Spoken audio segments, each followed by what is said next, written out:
Welcome, and thank you for joining us. My name is Evelyn Naziri, and I am a career coach and admissions counselor for the University of Wisconsin Green Bay. I'm Katelyn Struck, admissions counselor working with students in West Central Wisconsin, and I'm also a proud UW Green Bay alum. And I'm Vicki Villarreal. I'm also an admissions counselor here at UW Green Bay, and we are so excited to share with you this program called You've Got Options. Before we dive in, I want to give a little plug for UW Green Bay since they are the ones that pay me.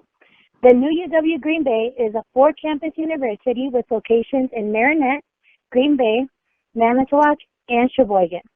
Our campuses are located along the coast of Lake Michigan and are all united by the following 5 things.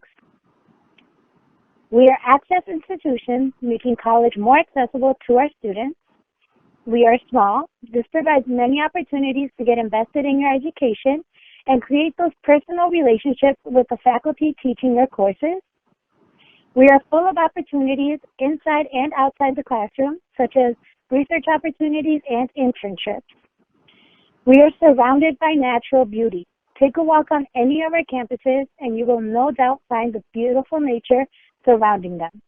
Arboretum trails and waterfront views are sure to capture your attention.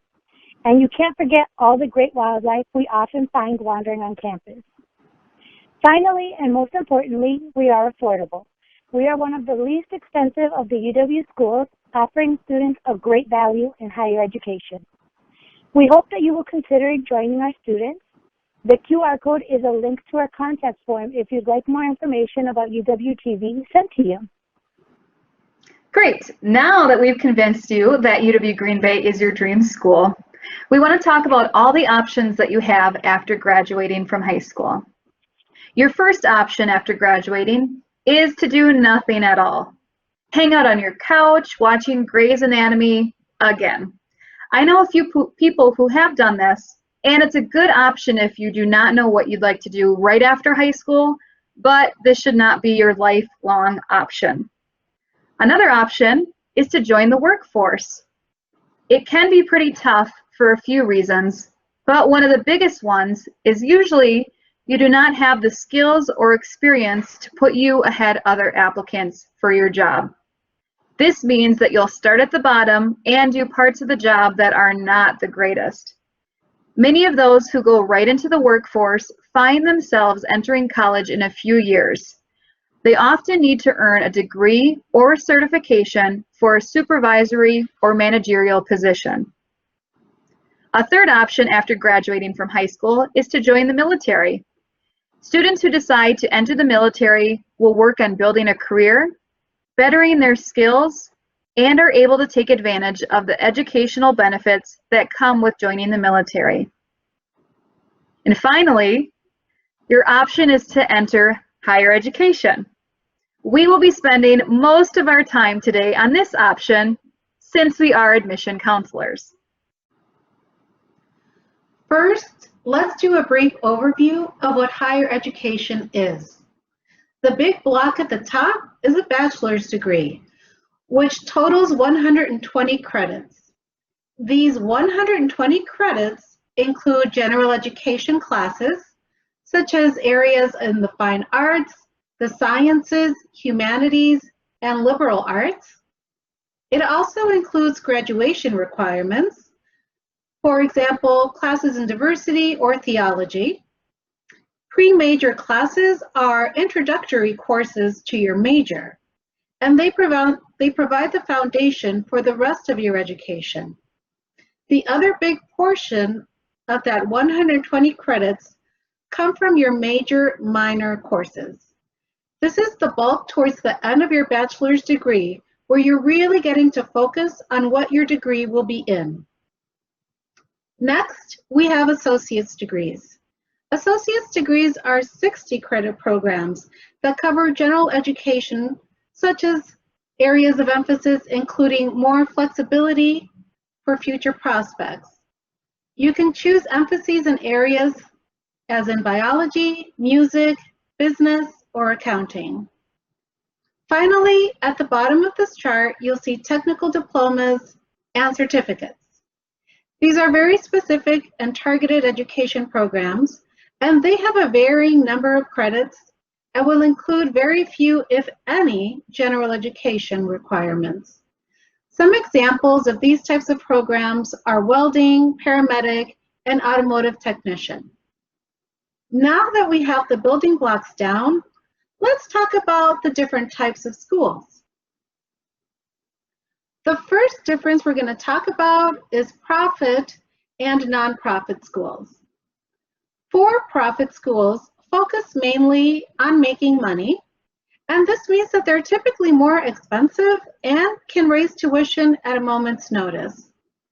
They also have less opportunities to learn outside of the classroom. This includes things like internships and study abroad opportunities. Sometimes these schools are not accredited, and if they are, they might lose their accreditation easily. Accreditation is very important because it makes your degree mean something. Outside entities have to evaluate what courses are required to receive a degree, what skills are developed, what information is taught, and then conclude that it does meet the criteria for receiving that degree. If a school is not accredited, courses taken may not transfer to another school should the student decide to pursue further education, and degrees earned may mean nothing. Some examples would include Globe University, University of Phoenix, and Rasmussen College. Not-for-profit schools focus mainly on creating an environment to help students achieve their educational and career goals. They are typically more affordable because they get funding from the state and local government, and they must be accredited. Some examples are any of the schools in the UW system or the Wisconsin technical colleges. When you are looking at college, there are so many options. Public, private, in-state, out-of-state, even international. For the sake of time, we're going to focus on the big three distinctions of higher education options here in Wisconsin. These options include Wisconsin's private colleges, Wisconsin Technical College System, and the UW system. You all currently attend a public high school and you do not pay money to attend there. The government has decided that you all need education through high school, so it is provided to you at little to no cost. Some of your friends may attend a private high school and they pay tuition to attend that school. If you choose to pursue your education past high school, that is a choice and you have to take some sort of financial stake in it. Public institutions receive some funding from federal, state, and possible local governments, and this funding comes from taxes. If you or your parents are currently paying taxes in the state, your cost for education will be lower because the taxes you pay are also contributing. Private institutions do not receive that funding, so all students pay the same rate and it's going to look much higher. Financial aid from private schools often minimizes the gap, so do not let the high price tag keep you from looking into them. Private colleges tend to be smaller as well. Here's a map of the private colleges in Wisconsin. As you can see, a majority of the private colleges are located in southeast Wisconsin. These are a few details about the Wisconsin private colleges. There are 24 colleges. 22 of them accept new freshmen and offer bachelor's degrees. The others offer master's and doctorates. Athletics are competitive, but they vary by college. Campuses are typically smaller and provide a small student-to-faculty ratio. Many private colleges were established with a religious affiliation. You do not have to share that religious affiliation to attend. However, you may be required to take a religion class, but it's not to convert you. The idea is to show you why that is an important tenet of that college. Now, let's take a look at the difference between the Wisconsin technical colleges and the UW system.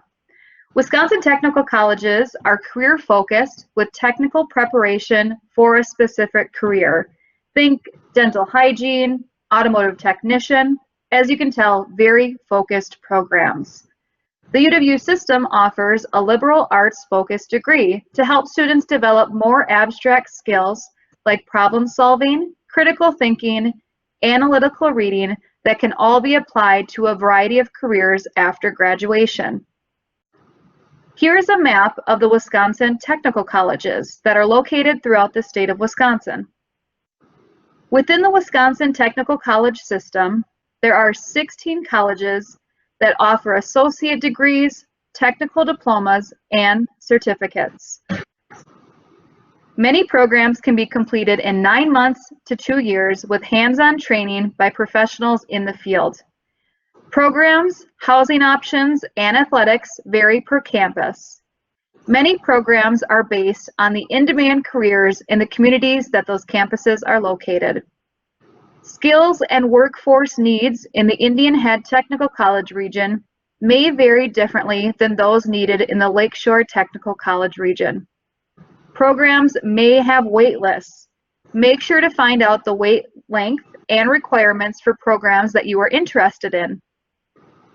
Articulation agreements exist between some technical colleges and four-year universities. Do your research. The articulations allow students to earn their associate's degree, then transfer to a four-year campus to complete their bachelor's degree. These agreements are very specific to a technical college, particular program, and four-year university. Again, do your research. Admission counselors are here to help. Now we're going to look at the UW system. As you can see from the map, these campuses are located throughout our great state of Wisconsin. The UW system educates approximately 170,000 students at 13 universities across 26 campuses and serves more than 1 million citizens through statewide extension and outreach programs. The UW system has two research universities, UW-Madison and UW-Milwaukee. They offer both undergraduate and graduate degree programs, including doctoral and professional degrees. The other 11 comprehensive universities provide both undergraduate and master's degree programs with a focus on liberal arts. There are collegiate athletics on all campuses, and freshmen typically live on campus. Academic programs will vary at each campus, and most students will complete their bachelor's degree in about 4 years. So now that you've learned about the higher education options within Wisconsin, it's important to note the cost of continuing your education. Yes, you have to pay for college, but there is financial aid and scholarships available to help you pay for your education. What are you paying for? Well, there's tuition, which is the cost of your classes, room and board, which is the cost of housing and meals on campus, should you live on campus. This also does factor in the cost if you choose to live off campus, because then you'd have to pay for rent and utilities and so forth. There's also books and supplies, and personal and transportation costs, which could include things like clothing, medical needs, toiletries, insurance, and having some spending money for fun. All good things to consider. Now let's take a look at the breakdown of the cost of college. This chart shows the cost for 1 year of a full-time college student who is considered a Wisconsin resident. Yes, where you are from, what campus you're attending, and your credit load are all factors considered when determining the cost of attendance. For this presentation, we focused on college options within the Green Bay area. On this chart, we have listed the cost of St. Norbert's College, a private college near Green Bay, NWTC, a technical college in Green Bay, and two of the UW Green Bay campuses, one located in Green Bay and the other in Marinette. As you can see by looking at this chart, the price of college can vary greatly depending on where you attend. We hope you were able to gather a lot of great information that you can use now when you consider your options after high school. And we truly hope you consider continuing your education. Remember, you're creating a foundation for your future self. Make it a great one. Thank you again so much for joining us today. We appreciate your time, and if you have any questions or would like to learn more about UW Green Bay, please contact us. Thanks again and have a good one.